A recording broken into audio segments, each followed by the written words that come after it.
Hi everyone, I'm Laura with Slice of Pie Quilts, and I'm so excited that you're sewing along to make an exploding heart quilt. Last week was all about cutting, and this week we're going to start sewing the blocks together. You'll actually have 2 weeks to sew the blocks together, so don't feel rushed to get them all done this week. In this video, I'll share some tips on sewing the blocks, and in next week's video, I'll share some tips on trimming them up. If you remember, the pattern includes directions for those using an AccuQuilt cutter, as well as those that are not. I'm going to start by showing some tips on sewing the blocks together if you did use an AccuQuilt to cut the pieces. If you used an AccuQuilt, then you'll have 4 pieces for each block like this. I like to start by sewing them in pairs. So I line them up and sew along one side of each set. That will give you this, and then you can put them together, nest the seams. See if you can see this. Nest the seams like this. Can you see that? So I have one seam going this way and one seam going the opposite way. This way there'll be a nice point in the center of the block. Okay, and then once you have those lined up, you can just feed that through your sewing machine to sew that, and it will make a nice block. Okay, when you press the block, since you nested the seams, one seam will go one direction, one seam will go the other direction, and then this center seam I just choose and press to one side.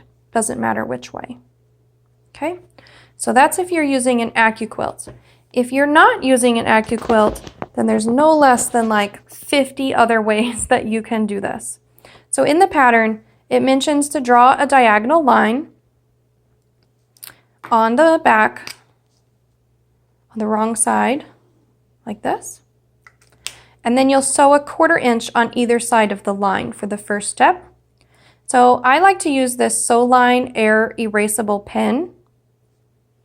And the ink disappears after just like a couple hours. So you can't use this to mark a whole stack and then come back a couple days later to sew. If you want to do that, you can use a pencil or even like a washable marker or another, like a chalk pen. And then you just go to the sewing machine, and I'm going to line the line up with the edge of my 1/4 inch foot and sew on either side.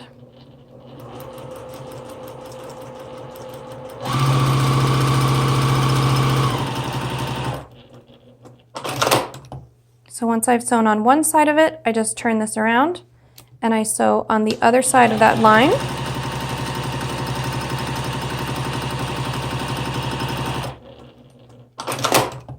Like this. And then I use a rotary cutter to cut on the line. Now, there are a lot of tools that have been invented in order to try to make this process quicker, easier, faster. And so I'm going to share a few of those with you now. Okay, so one of those tools is this thin, let's see if I can get it up here, a thin ruler by Omnigrid. I don't know if you can see it. It's by Fons and Porter for Omnigrid. It's a 1/2 inch wide. It's really kind of small. It's just a 1/2 inch wide with a line down the center. So to use this, you line up the line in the center of the ruler with the diagonal, and then you actually draw a line on either side. So then when you sew on the lines instead of on a 1/4 inch away from that center line. Another tool like that is called the Quick Quarter Ruler. It's by Quilter's Rule, is what it has here on the ruler. This is also a 1/2 inch wide, so you can use it the same way by drawing a line on either side. But it also has holes down the center. So after you line it up, you can actually draw inside like this with your pencil and draw the center line. Okay, so that's another ruler that you can use. And if you don't want to draw the lines at all, then there are several options that eliminate that entire step completely. So one of those includes painter's tape or masking tape. You can also use washi tape. It's also like a low tack or low adhesive type of tape. And so I'll show you how I use that. I place the tape on my machine bed and I line it up with the side of my 1/4 inch foot. So it's not lined up with the needle, it's lined up with the edge of my 1/4 inch foot. So when I'm ready to sew, if I'm trying to sew a 1/4 inch on the side of the diagonal, then all I do is line up the points with my tape, and then I sew all the way down. And as it moves into the machine, you're watching this bottom corner to keep it in line with the tape the whole way. So then you just flip it around and you do the same thing again, keeping the bottom point in line with the tape the whole time. And it will sew one like this, but you didn't have to draw any lines on it at all. Okay, and another tool very similar to that is called diagonal seam tape.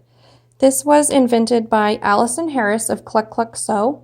It is washi tape with the lines already on it for the center, for like where your needle's at, and a 1/4 inch on either side of that.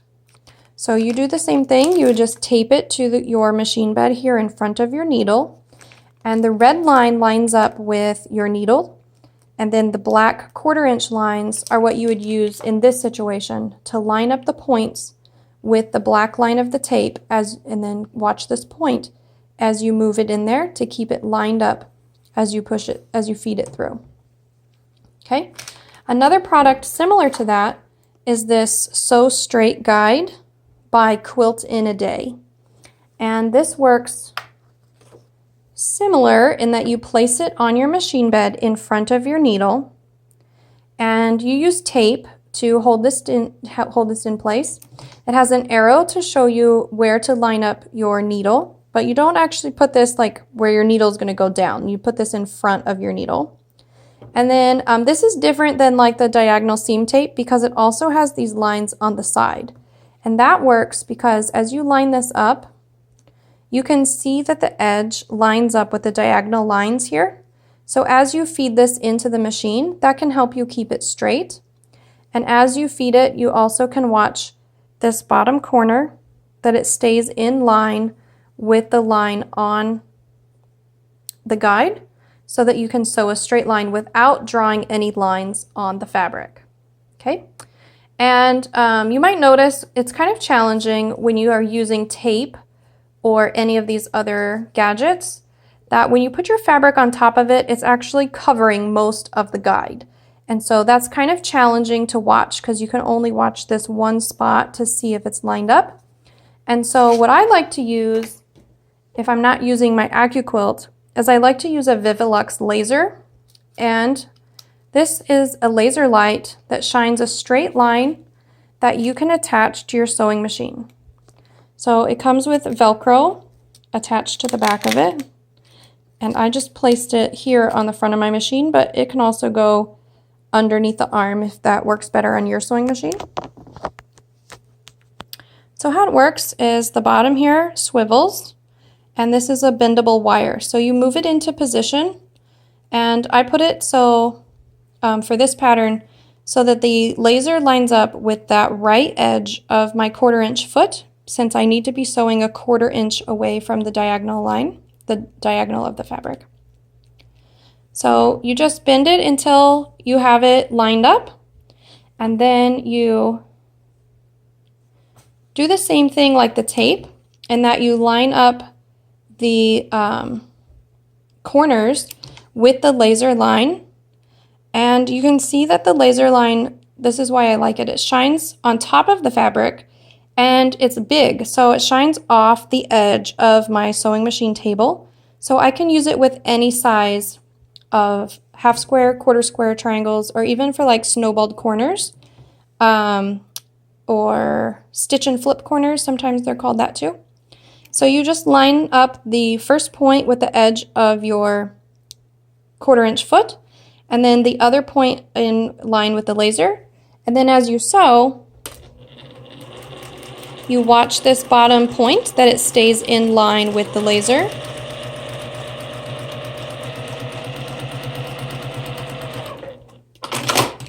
And so it sews the lines without having to actually draw anything on them.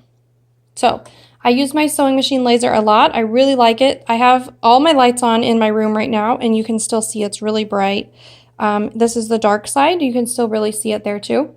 So each of these are just tools that you can use. They're not required at all in order to complete it. So after you sew the lines, then you cut them apart. So I just use my rotary cutter to cut in between the two lines. And then you're going to press these. I like to press the seam to one side. Okay. And so then we have like this. I've pressed these real quick.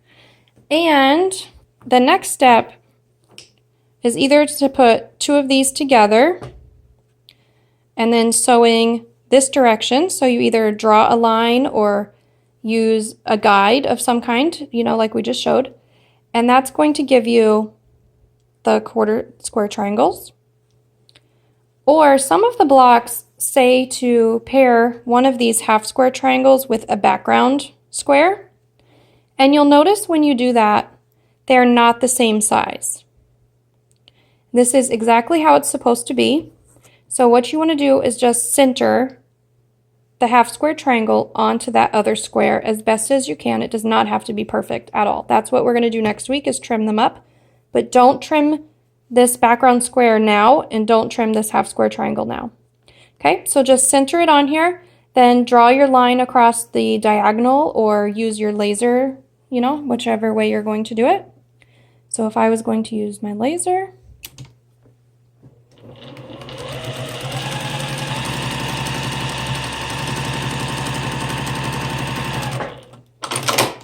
then I flip it around and I would do the same thing again to sew on the other side of the diagonal, and then that would get us these blocks. Okay, so that is your homework this week, is to start sewing all of the blocks. I'm so excited you're sewing along, and I can't wait to see all of the work that you get done in the next 2 weeks. Happy quilting!